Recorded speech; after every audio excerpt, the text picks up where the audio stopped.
जय हिंद दोस्तों, super cluster classes में आपका स्वागत है। आज हम देखेंगे प्रीवियस ईयर में पूछे गए सभी क्वेश्चंस। ठीक है, यानी हम जीके जीएस का सीरीज देख रहे हैं। जीके जीएस में हम वैसे क्वेश्चन को देखेंगे जो प्रीवियस ईयर में किसी न किसी एग्जाम में पूछे गए हैं। ठीक है, तो हमने ऑलरेडी नोट डाउन कर रखा है।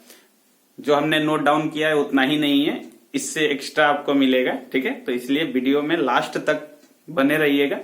अगर आप लास्ट तक बने रहिएगा तो आपको बहुत सारा बेनिफिट्स मिलेगा। ठीक है, देखने में आपको 7 क्वेश्चन दिखेगा, लेकिन अब आप जब लिखना स्टार्ट कीजिएगा तो 30, 40, 50 तक चला जाएगा क्वेश्चन। ठीक है, तो चलिए हम लोग ये जीके जीएस का सीरीज जो स्टार्ट किए हैं, ये रिवीजन ऑफ व्यू से हम लोगों ने रखा है कि जो एग्जाम हम लोग दे रहे हैं उसमें फास्ट रिवीजन कैसे करें। तो उसका सबसे अच्छा माध्यम है हमारा जीके जीएस का सीरीज, क्योंकि जीके जीएस में हम लोग कंबाइन सब सब्जेक्ट एक साथ कर लेते हैं। ठीक है, चलिए इसके साथ हमारा हिस्ट्री का और ज्योग्राफी का सीरीज चल रहा है पूरा 0 से। तो प्लीज जिनको ये वीडियो अच्छा लगे चैनल को लाइक, सब्सक्राइब और शेयर जरूर कीजिएगा। ठीक है, और दोस्तों को भी बताइएगा ताकि उनको भी इस वीडियो का बेनिफिट्स मिल सके। चलिए, जो अभी इस वीडियो में अगर नए हैं तो हमने जीके जीएस का ऑलरेडी 7-8 सीरीज करा चुका है, तो प्लीज उनसे रिक्वेस्ट है कि वो सीरीज भी आप लोग देखिए। अगर आप किसी एग्जाम को देने जा रहे हैं तो जरूर जीके जीएस का सीरीज जरूर देख के जाएं। ठीक है, चलिए शुरू करते हैं। आज का पहला क्वेश्चन है हमारा। आज का पहला क्वेश्चन है अम्लीय वर्षा। अम्लीय वर्षा का मुख्य कारण क्या है? अम्लीय वर्षा को इंग्लिश में एसिड रेन बोला जाता है। तो किसी किसी एग्जाम में डायरेक्ट आपसे एसिड रेन लिख दिया जाएगा कि एसिड रेन का मुख्य कारण क्या होता है। ठीक है, तो देखिए ये तो लगभग सब कोई जानते होंगे कि सल्फर डाइऑक्साइड एवं SO2 और NO2। ठीक है, SO2 और NO2 यानी सल्फर डाइऑक्साइड और नाइट्रोजन डाइऑक्साइड। लेकिन देखिए यहां पे NO2 ना हो के NOx। X का मतलब कि X के जगह पे 1 भी हो सकता है, X के जगह पे 2 भी हो सकता है। ठीक है, तो NOx है। X का मतलब वहां पे समझिएगा कि X के जगह पे कुछ भी हो सकता है, या तो केवल NO भी दे देगा तो भी सही हो जाएगा, NO2 दे देगा तो भी सही हो जाएगा, NO3 दे देगा तो भी सही हो जाएगा। ठीक है, ये इसलिए हम बता रहे हैं क्योंकि ये बीपीएससी जो हुआ था 67th बीपीएससी, उसमें ये क्वेश्चन पूछ दिया हुआ था। ठीक है, और यूपीएससी जो ये 2022 का यूपीएससी का एग्जाम हुआ था उसमें भी ये क्वेश्चन पूछा हुआ था। ठीक है, तो उसमें डायरेक्ट दिया था क्या? SO2 और NOx, यानी कि NO2 के जगह पे 2 के जगह पे X दे दिया था, तो वहां पे X का वैल्यू रहता है। X के जगह पे हम 1, 2, 3 भी रख सकते हैं, तो NO भी हो सकता है, NO2 भी हो सकता है, NO3 भी हो सकता है। ठीक है, तो SO2 एवं NO2 जहां तक सब कोई को याद रहता है, लेकिन वहां पे ध्यान रखिएगा NOx, यानी NO भी रहेगा तो सही हो जाएगा हमारा। ठीक है, चलिए अब दूसरा क्वेश्चन देखते हैं। पहला क्वेश्चन हमारा कंप्लीट हो गया। 2 नंबर क्वेश्चन हमारा रेटिना। रेटिना पर बने प्रतिबिंब का प्रभाव लगभग रहता है, यानी रेटिना। सबसे पहले जानिए रेटिना क्या है। तो देखिए हमारा जो आंख होता है, तो हम लोग कोई भी चीज कब देख पाते हैं कि जब किसी चीज से प्रकाश टकरा के हमारी आंखों में टकराती है तो हमारे आंख में एक प्रतिबिंब बनता है। प्रतिबिंब का मतलब कि उसका 2 कॉपी, यानी उसका छाया प्रति बनता है हमारे आंख में, और जो छाया बनता है उसी को हम लोग रेटिना, जहां पे बनता है उसको रेटिना बोलते हैं। रेटिना को दृष्टि पटल भी कहते हैं, यानी जहां पे हमारा आंख में जहां पे प्रतिबिंब बनता है तो उसको हम लोग रेटिना बोलते हैं। तो पूछा जा रहा है कि किसी वस्तु का प्रतिबिंब आंख पर कितने देर के लिए प्रभाव डालता है, यानी कि कोई भी वस्तु का जो प्रतिबिंब रेटिना पे बनता है वो लगभग कितने देर का होता है। तो ध्यान रखिएगा कि ये होता है 1/10 सेकेंड के लिए। ठीक है, किसी भी वस्तु का प्रतिबिंब हमारे रेटिना पर 1/10 सेकेंड के लिए होता है। ठीक है, ध्यान रखिएगा। कि रेटिना पर बने प्रतिबिंब का प्रभाव लगभग रहता है 1/10 सेकेंड। ये कितना बार क्वेश्चन पूछा हुआ है, तो रेटिना पे याद रखिएगा कि 1/10 सेकेंड तक प्रभाव रहता है। अब देखिए, अब जो हमारी आंख पर प्रतिबिंब बनता है, तो हमारे आंख पे प्रतिबिंब जो बनता है वो वास्तविक और उल्टा बनता है। फिर से सुनिए, हमारे आंख में जो प्रतिबिंब बनता है वो वास्तविक और उल्टा बनता है। और ये जो आंख पे हमारा प्रतिबिंब उल्टा बनता है, तो ये संवेदी मस्तिष्क को भेजता है। तो मस्तिष्क में विभिन्न प्रकार की कोशिकाएं हैं जो आभास कराती है सीधा होने का, ठीक है। यानी कि जो प्रतिबिंब बनता है हमारे आंख पे वो तो उल्टा होता है, लेकिन मस्तिष्क की सूचना के कारण हम हर चीज को सीधा देख पाते हैं, ठीक। तो ये पॉइंट भी ध्यान रखिएगा कि अगर आंख पे आपका प्रतिबिंब बनने का बात किया जाए तो वास्तविक और उल्टा बनता है, ठीक है। लेकिन हमारे मस्तिष्क में विभिन्न प्रकार की संवेदनशील कोशिकाएं हैं जिनके माध्यम से हम लोग प्रतिबिंब को काल्पनिक और सीधा तौर पे हम लोग देख पाते हैं या समझ पाते हैं, ठीक है। ये सब दिमाग का कमाल है, यानी दिमाग में विभिन्न प्रकार की कोशिकाओं की वजह से हम लोग सीधा देख पाते हैं। लेकिन जो वास्तविक होता है, जो वास्तव रूप से जो प्रतिबिंब बनता है वो उल्टा बनता है। चलिए अगला क्वेश्चन देखते हैं। 3 नंबर क्वेश्चन है हमारा, समतल दर्पण द्वारा बना प्रतिबिंब होता है। तो देखिए इसका सही आंसर हो जाएगा काल्पनिक और सीधा। अब समतल दर्पण, देखिए समतल दर्पण के विषय में थोड़ा सा जानने का प्रयास करते हैं।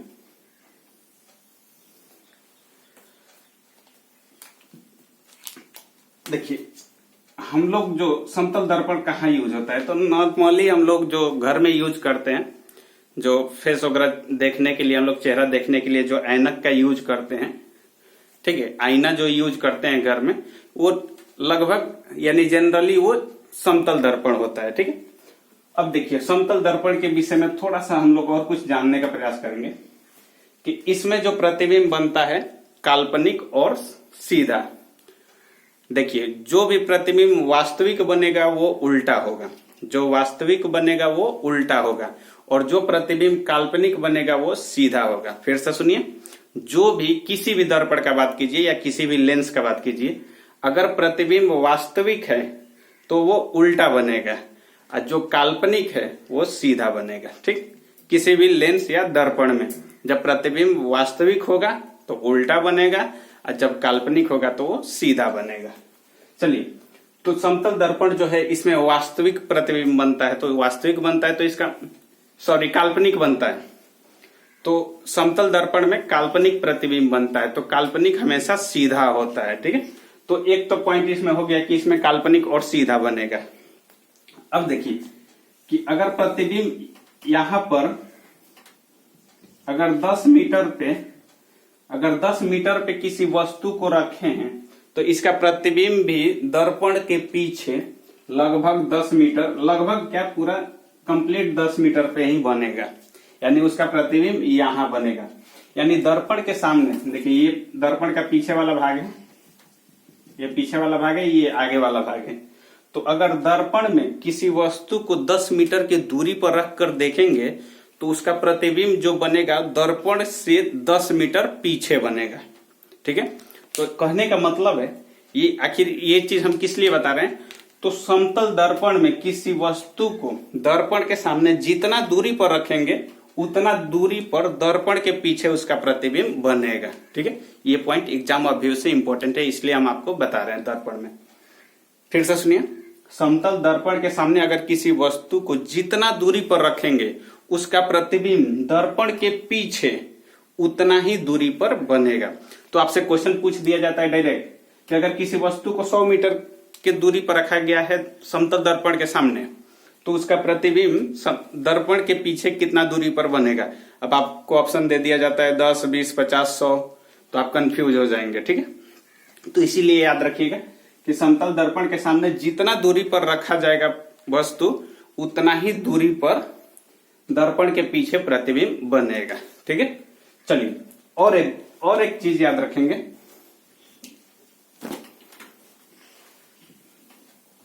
और 2-4 पॉइंट समतल दर्पण में याद रखेंगे। कि देखिए अगर ये समतल दर्पण है, अगर इसके सामने कोई वस्तु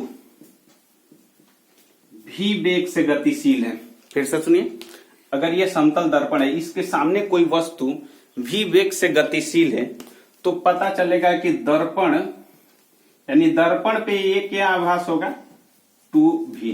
फिर से सुनिए, जैसे अगर दर्पण लगा है, दर्पण के सामने से अगर कोई वस्तु अगर 10 मीटर तेजी से जा रहा है, तो उसमें देखने के बाद आपको पता चलेगा कि वो 20 मीटर प्रति सेकंड की रफ्तार से जा रहा है। फिर से, यानी अगर वो भी वेग से गतिशील है, तो अगर आप उसको मिरर में देखिएगा यानी कि समतल दर्पण में देखिएगा, तो पता चलेगा कि वो 2v यानी जो पहले वेग जो वास्तविक वेग है उसका, अगर शीशा में देखिएगा तो वो दुगुना वेग नजर आएगा। समझ पा रहे हैं?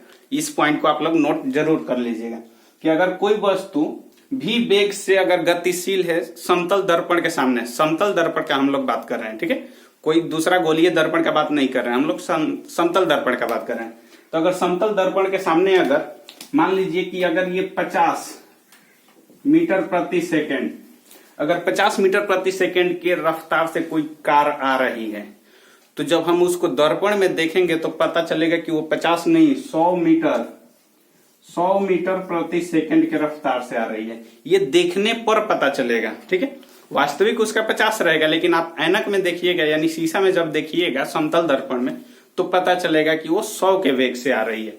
तो याद रखिएगा कि अगर समतल दर्पण के सामने कोई वस्तु भी वेग से गतिशील है, तो दर्पण में देखने के बाद उसका जो वेग है 2v नजर आता है, ठीक है।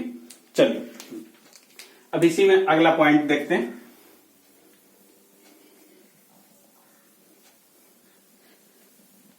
अब देखिए समतल दर्पण में इसकी त्रिज्या पूछ दी जाती है आपसे। तो समतल दर्पण चूंकि बिल्कुल खड़ा होता है यानी कि पूरा सपाट यानी बराबर होता है, तो जब ये बराबर होता है तो बराबर के वजह से इसका जो त्रिज्या है, त्रिज्या समझिए कि अनंत हो जाता है। क्या हो जाता है? अनंत। तो समतल दर्पण की अगर त्रिज्या आपसे पूछ लिया जाए या फोकस दूरी पूछ लिया जाए तो ये लगभग अनंत होता है। फिर से सुनिए, समतल दर्पण की अगर आपसे त्रिज्या पूछ दिया जाए, फोकस दूरी पूछ दिया जाए, तो वो सब क्या होता है? अनंत होता है, क्योंकि वो समतल होता है। तो समतल का तो कोई केंद्र होगा नहीं, तो इसीलिए ये अनंत तक चला जाता है। तो समतल दर्पण में कोई त्रिज्या पूछ दिया जाए, फोकस दूरी पूछ दिया जाए तो अनंत हो जाता है। चलिए अगला पॉइंट इसी में समतल दर्पण में नोट करेंगे।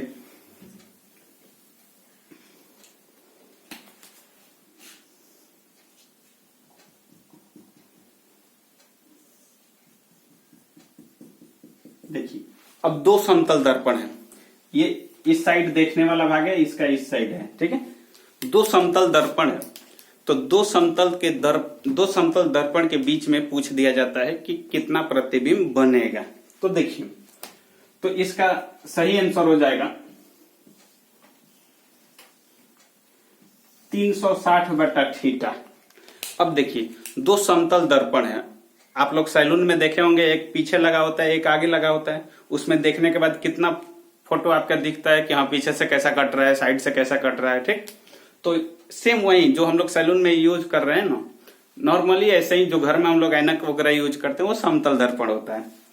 तो देखिए जब दो समतल दर्पण को ऐसे लगाएंगे तो अगर थीटा का मतलब कोण हो गया, ठीक है, यानी कि कितना डिग्री पर रखें तो कितना प्रतिबिंब बनेगा। अब देखिए जब एक तो पहला चीज इसमें पूछा जाता है क्या कि समतल दर्पण अगर दो समानांतर समतल दर्पण के बीच बने प्रतिबिंबों की संख्या कितनी है, तो पहला चीज उसका सही आंसर हो जाएगा अनंत। यानी दो समतल दर्पण को समानांतर खड़ा कर देंगे, यानी दो समतल दर्पण को समानांतर खड़ा कर देंगे। समानांतर का मतलब होता है बिल्कुल सीधा, दोनों सीधा रहना चाहिए। तो उनके बीच बने प्रतिबिंबों की संख्या अनंत होती है, यानी अनेकों प्रतिबिंब बनता है। दूसरा चीज कि अगर दो समतल दर्पण है, अगर इनको जितना डिग्री पे हम लोग झुका के रखेंगे उसके अनुसार प्रतिबिंब बनता है। तो इसका सूत्र जो होता है 360/θ, और इसी में -1 कर लीजिए। अब इस -1 का -1 360/θ -1, अब देखिए 360 बटा थीटा माइनस 1 का आखिर लॉजिक क्या है। तो देखिए अगर मानते हैं कि दोनों जो समतल दर्पण है इनको अगर हम 60 डिग्री पर रखते हैं, यानी थीटा के जगह पे हम 60 डिग्री का कोण पे रखते हैं, तो कटाइए 6, तो 6 माइनस 1 कर दीजिए, तो 6 माइनस 1 यानी 5 प्रतिबिंब टोटल बनेगा। ठीक है, अगर 60 डिग्री के कोण पे दोनों जो समतल दर्पण है अगर उनको झुकाते हैं तो टोटल प्रतिबिंबों की संख्या कितनी हो जाएगी, 5 हो जाएगी। लेकिन देखिए 40 डिग्री पर रखते हैं इसको, 4 9 36 यानी कि 9। अब देखिए 9 यहां पे 9 आया है, तो 9 एक क्या है, विषम संख्या है। तो विषम संख्या जो है, विषम संख्या आएगा तो हम -1 नहीं करेंगे। फिर से सुनिए, थीटा बटा 360 में थीटा बटा 360 बटा थीटा 360 बटा थीटा को अगर हम लोग कटाते हैं, अगर वो सम संख्या आता है, सम संख्या आएगा तो 1 घटा देंगे। अगर विषम संख्या आएगा, सम संख्या विषम संख्या समझ रहे हैं, जो 2 से कट जाए उसे सम संख्या, जो 2 से ना कटे उसे विषम संख्या कहते हैं। ठीक है, तो देखिए कि जब विषम संख्या आ जाएगा तो हम उसमें -1 नहीं करेंगे। फिर से सुनिए, देखिए यहां पे बोर्ड पे देखिए सबसे पहले हम लोग चेक करेंगे 360 बटा थीटा में। तो देखिए हमने क्या बोला कि दोनों जो समतल दर्पण है उनको 60 डिग्री के कोण पे हम 60 डिग्री के कोण पर झुकाते हैं, तो टोटल प्रतिबिंबों की संख्या देखते हैं। तो कटाइए 6 आया, 6 अर्थ में कट गया, 6 एक क्या है, सम संख्या है। तो सम संख्या में प्रतिबिंबों की संख्या नहीं होती है। ठीक है, तो अब क्या करेंगे कि 6 में से -1 कर देंगे यानी 5। टोटल प्रतिबिंबों की संख्या कितनी हो जाएगी, 5 हो जाएगी। अब देखिए दूसरा लॉजिक देखिए, दूसरा पॉइंट ध्यान रखेंगे कि जैसे 360 बट्टा अगर इसको 40 डिग्री पे झुकाते हैं तो कटाइए 4 9 36 यानी 9, इधर 9 आ गया। अब 9 आ गया तो 9 एक विषम संख्या है, तो जब 9 आ गया, विषम संख्या आ गया, तो उसमें से -1 हम नहीं करेंगे। फिर से सुनिए, जब विषम संख्या आ जाएगा तो उसमें -1 हम नहीं करेंगे, यानी जो विषम संख्या आएगा वही हमारा प्रतिबिंबों की कुल संख्या हो जाएगा। ठीक है, आशा करते हैं कि ये चीज आप लोग समझ गए होंगे। तो कब -1 करना है, कब नहीं करना है, आप लोग अच्छी तरह से समझ गए। ठीक, चलिए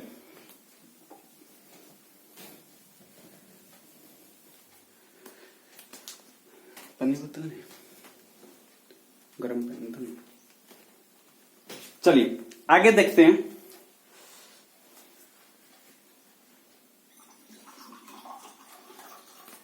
आगे थोड़ा सा 1-2 पॉइंट और इसमें समतल दर्पण में जान लेते हैं, कभी कभी पूछ दिया जाता है कि देखिए ये समतल दर्पण है। ठीक है, ये समतल दर्पण है। अगर कोई वस्तु है, जैसे कोई वस्तु है 10 फीट का, 10 फीट का कोई वस्तु है,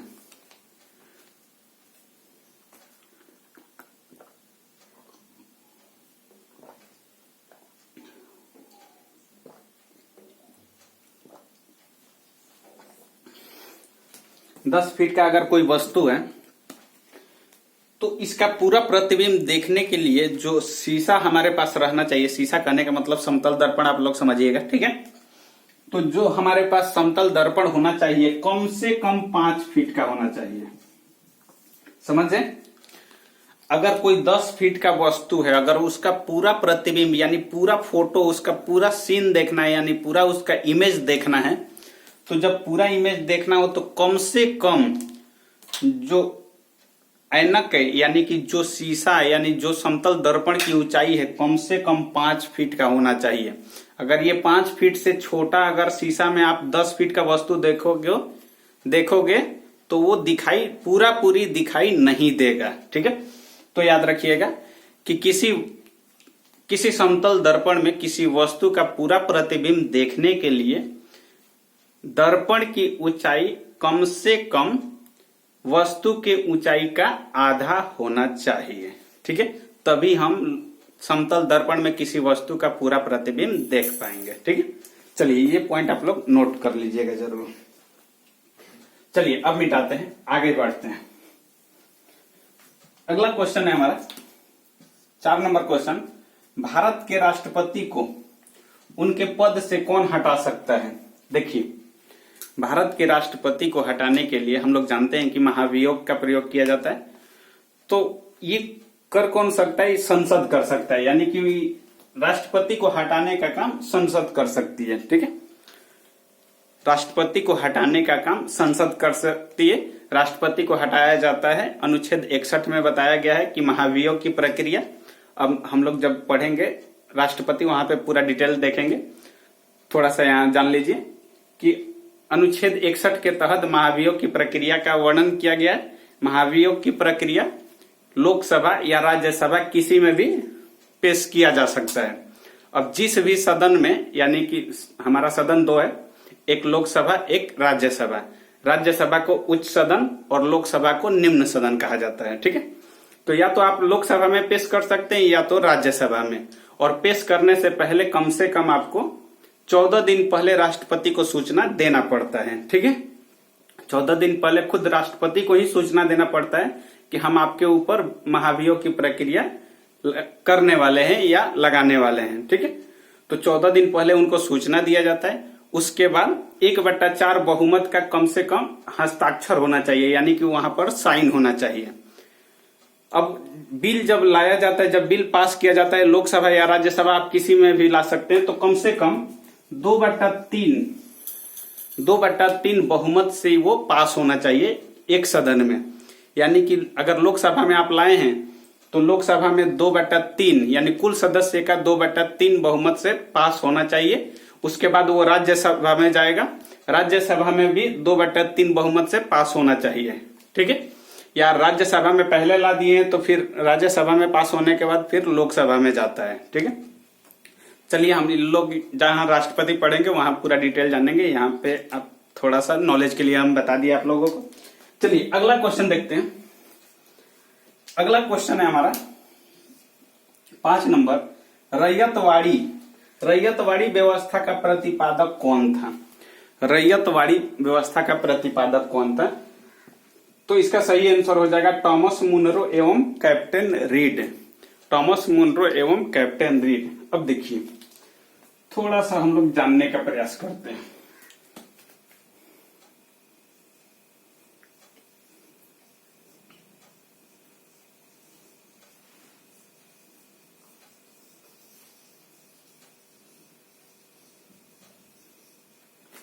ये हमारा प्यारा भारत। ठीक है, हम लोग जानने का प्रयास करते हैं कि देखिए, भारत में मेनली 3 हम लोग ऐसा भूमि बंदोबस्त देखेंगे जो हमारे लिए बहुत डेंजर साबित हुआ। ठीक है, जो 1857 की क्रांति जो हुआ उसमें ये मेन भूमिका निभाए थे।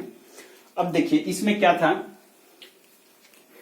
एक तो था स्थायी बंदोबस्त। स्थायी बंदोबस्त, स्थायी बंदोबस्त। एक था रैयतवाड़ी, रैयतवाड़ी व्यवस्था, और एक था महालवाड़ी।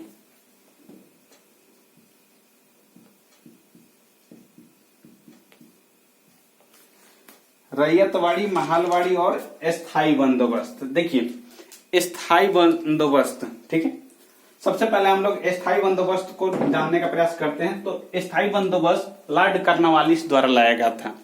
स्थायी बंदोबस्त लॉर्ड कॉर्नवालिस द्वारा लाया गया था, जो कि बंगाल क्षेत्र में, यानी कि मैप के माध्यम से देखिएगा, मैप के माध्यम से आप लोग को याद रहेगा कि कौन किधर लागू हुआ था। तो देखिए ये बंगाल क्षेत्र है हम लोग का। बंगाल क्षेत्र कहने का मतलब उस समय का बंगाल। ठीक है, उस समय का बंगाल तो समझिए कि आज का बिहार, झारखंड, उड़ीसा और बंगाल, बांग्लादेश। ठीक है, तो समझिए कि ये जो बंगाल साइड में था, तो बंगाल साइड में लगा था स्थायी बंदोबस्त।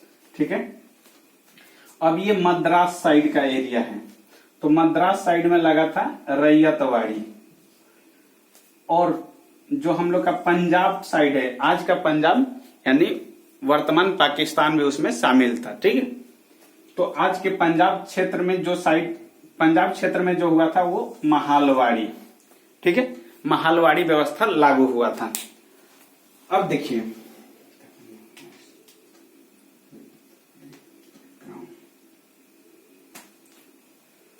स्थायी बंदोबस्त लॉर्ड कर्नवालिस ने लेके आया था, तो ये लगभग 19 यानी ब्रिटिश भारत में जो कुल भूमि था, कुल भूमि के लगभग 19% भाग यानी 19% भाग पर स्थायी बंदोबस्त लागू किया गया था। रैयतवाड़ी जो था ये लगभग 51% भाग पर लागू किया गया था अंग्रेजों द्वारा। ठीक है, और महालवाड़ी जो था ये लगभग 30% भूभाग पर लागू किया गया था। यानी ये भूभाग का बात चल रहा है, यानी भारत के भूभाग यानी ब्रिटिश भारत जिस पर ब्रिटिश का अधिकार था उसका 19%, 51% और 30% यानी टोटल 100% हो गए। तो अब देखिए स्थायी बंदोबस्त में क्या था,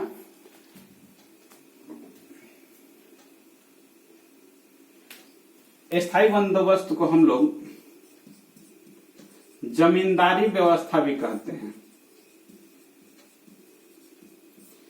स्थायी बंदोबस्त को हम लोग जमींदारी व्यवस्था कहते हैं। तो नाम से स्पष्ट हो गया कि उसमें जमींदारों की मेन भूमिका थी, यानी कर वसूली का काम जो थे वो जमींदार करते थे। ठीक है, जमींदार ही किसानों का शोषण किया करते थे। ठीक है, अब रैयतवाड़ी में क्या हुआ कि रैयतवाड़ी में जो लगान जो जमा करना था इसमें किसानों को मालिक बना दिया गया। ठीक है, तो ये थोड़ा सा किसान के लिए राहत भरी खबर थी कि रैयतवाड़ी में जो अधिकार था, भूमि का अधिकार, वो किसानों को दे दिया गया था और लगान जो जमा करना था वो भी किसान किया करते थे। अगर समय पे किसान अपना लगान जमा नहीं करते थे तो उन्हें भूमि से वंचित कर दिया जाता था। ठीक है, तो रैयतवाड़ी व्यवस्था थोड़ा सा हमारे भारतीयों के लिए ठीक था। अब चलिए महालवाड़ी। अब महालवाड़ी में क्या हुआ कि सबसे ज्यादा शोषण हुआ। क्यों हुआ? तो महालवाड़ी व्यवस्था में क्या किया गया कि जो भूमि का अधिकार और कर वसूली का जो अधिकार था वो गांव के मुखिया को दे दिया गया। ठीक है, महालवाड़ी व्यवस्था में जो भूमि का अधिकार और कर वसूली का अधिकार था वो गांव के मुखिया को दे दिया गया। अब गांव का मुखिया मन मर्जी से वसूली करता था, जैसे मन वैसे वसूल करता था। अगर कर नहीं देने पे भूमि उठा के दूसरे को दे दिया करता था, तो ये सबसे ज्यादा शोषण किया करता था। ठीक है, तो महालवाड़ी व्यवस्था में सबसे ज्यादा हमारा शोषण हुआ है। चलिए, तो ये देखिएगा, ये क्वेश्चन आपसे पूछा जाता है कि रैयतवाड़ी किस क्षेत्र में लागू हुआ था, स्थायी बंदोबस्त किस क्षेत्र में लागू हुआ था और महालवाड़ी। तो स्थायी बंदोबस्त बंगाल साइड में याद रखिएगा, मैप के माध्यम से ध्यान रखिएगा, और रैयतवाड़ी याद रखिएगा मद्रास साइड में। ठीक है, और जो महालवाड़ी है ये हमारा पंजाब साइड में। चलिए आगे हम लोग देखते हैं।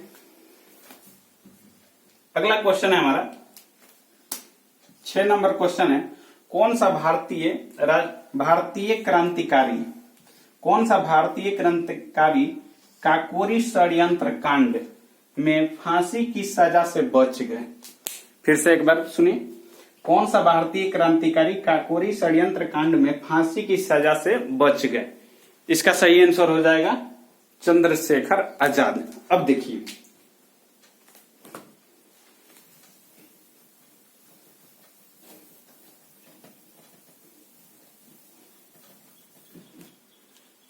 काकोरी रेल कांड।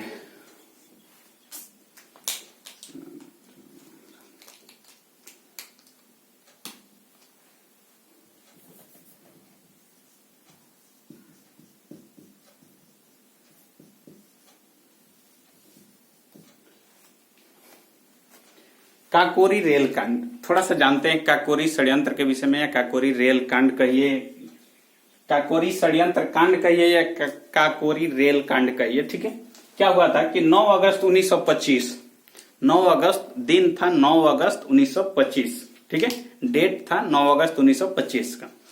राम प्रसाद बिस्मिल, मुख्य नेतृत्वकर्ता कौन थे? राम प्रसाद बिस्मिल। ठीक है।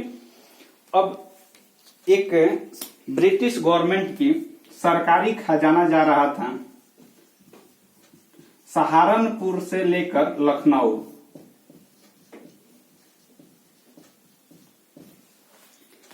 ब्रिटिश शासक का जो खजाना था ये सहारनपुर से लखनऊ 8 डिब्बों की ट्रेन में जा रहा था। ठीक। अब 9 अगस्त 1925 को राम प्रसाद बिस्मिल के नेतृत्व में एक कमेटी बनाया गया, एक संगठन बनाया गया, और उनका उद्देश्य क्या था कि ये जो खजाना जा रहा है तो उस खजाना को लूटना था, क्योंकि उस खजाने के साथ साथ गोला बारूद हथियार भी जा रहे थे। तो हमारे भारतीय क्रांतिकारियों के पास अत्याधुनिक हथियार नहीं थे लड़ने के लिए, आजादी की लड़ाई लड़ने के लिए हमारे पास कोई हथियार नहीं था, जिसकी वजह से राम प्रसाद बिस्मिल ने सोचा कि क्यों ना हम इन्हीं के खजाना लूट के इन्हीं पे वार करते हैं। तो 9 अगस्त 1925 को राम प्रसाद बिस्मिल, नाम मैं लिख दे रहा, राम प्रसाद बिस्मिल, अशफाक उल्लाह खां,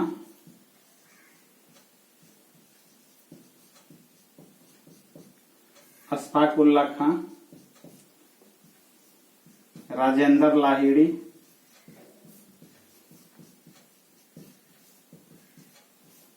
और रोशन सिंह।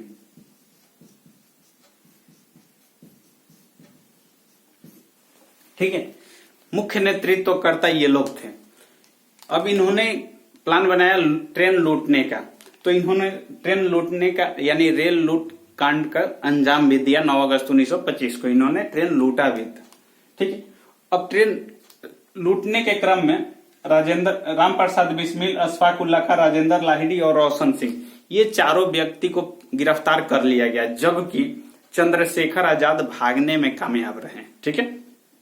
ये क्वेश्चन बार बार पूछा भी जाता है कि काकोरी रेल कांड में कौन सा व्यक्ति फरार हो गया। ठीक है। तो चंद्रशेखर आजाद। तो ये चार जो मुख्य नेतृत्वकर्ता थे ये चारों गिरफ्तार हो गए, और हमारे जो चंद्रशेखर आजाद थे ये भागने में कामयाब हो गए। और इन चारों को राम प्रसाद बिस्मिल, अशफाक उल्लाह खां, राजेंद्र लाहिड़ी और रोशन सिंह, इन चारों को फांसी की सजा दे दी गई। ठीक है। इसमें कुल 29 आदमी यानी 29 व्यक्तियों की गिरफ्तारी हुई थी, जिसमें से 4 को फांसी की सजा दे दी गई और कुछ व्यक्ति को आजीवन कारावास की सजा दे दिया गया, और कुछ व्यक्ति तो भागने में कामयाब रहे, जिसमें हमारे चंद्रशेखर आजाद भी शामिल थे। चलिए अगला क्वेश्चन देखते हैं। अगला क्वेश्चन और लास्ट सेशन का लास्ट क्वेश्चन, मुस्लिम लीग की संस्थापक कौन था? मुस्लिम लीग का संस्थापक कौन था? तो इसका आंसर हो जाएगा आगा खां और सलीमुल्लाह खां। आगा खां और सलीमुल्लाह खां। अब देखिए थोड़ा सा इसके विषय में,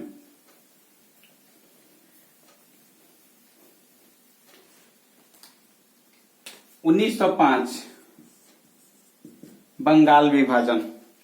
ठीक है। 1905 में बंगाल विभाजन। 1906 बंगाल विभाजन हम लोग अच्छी तरह से पढ़ चुके हैं। ठीक है। तो हम लोग यहाँ पे बंगाल विभाजन का जिक्र नहीं करेंगे, बस हमने ऐसे सीरीज वाइज याद रखने के लिए कर दिया। 1905 बंगाल विभाजन याद रखेंगे। 1906 में मुस्लिम लीग की स्थापना होती है। ठीक है।